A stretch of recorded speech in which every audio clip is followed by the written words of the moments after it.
如果我係怕呢嘢嘅，我就唔係長毛啦，阿哥。屌你冚家產啊！呢啲乜撚嘢人嚟㗎？喂，大家要互相要護短啊嘛！你激進派又唔撚咁出聲，因為你長毛收撚咗100萬，係咪啊？有呢個黎智英，係咪啊？有一股民主嘅惡勢力，要包辦民主、壟斷民主。君子不能欺人以方啊嘛，哥。咁然之後就一路都放喺你戶口定係點樣？唔喺我戶口。點解咧？跟住去咗邊咗？其實即係要嚟應付嗰啲社民連嘅開支咯。你講大話。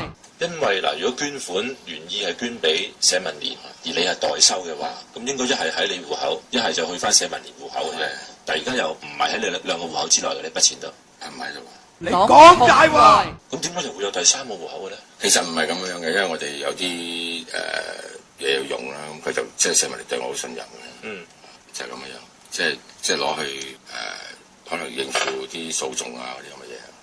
你講大話。咁但係不是喺你個人戶口，但係你又用到嘅。係。咁個戶口係寫邊個名㗎？寄存喺笪地方嗰度。你講大話。寄存係即係不在本港添嘅。唔係。唔係喺香港定係唔係？即係其實嗰個講法就係即係擺喺律師嗰度咧，可能。你講大話。就係咁樣，即係擺喺律師嗰度，等佢隨時去用。講真名啊 ！OK， 即係其實就放喺律師一個你哋社民連都大家都知道放咗喺嗰度嘅律師嗰度。講真名啊！就將嗰筆錢全力就愛嚟應付訴訟費，包括我自己嘅訴訟嘅費。你講大話，欺世盜名揾笨賊，正仆街嚟嘅呢個，我再講一次，我話俾你聽。我就俾12個字你兩位。係。俾12個。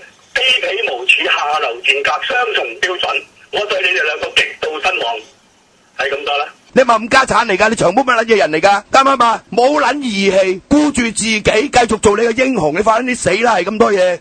阿哥，即係你，即係點搞啊哥？喂，翻去跳樓死佢冚家產。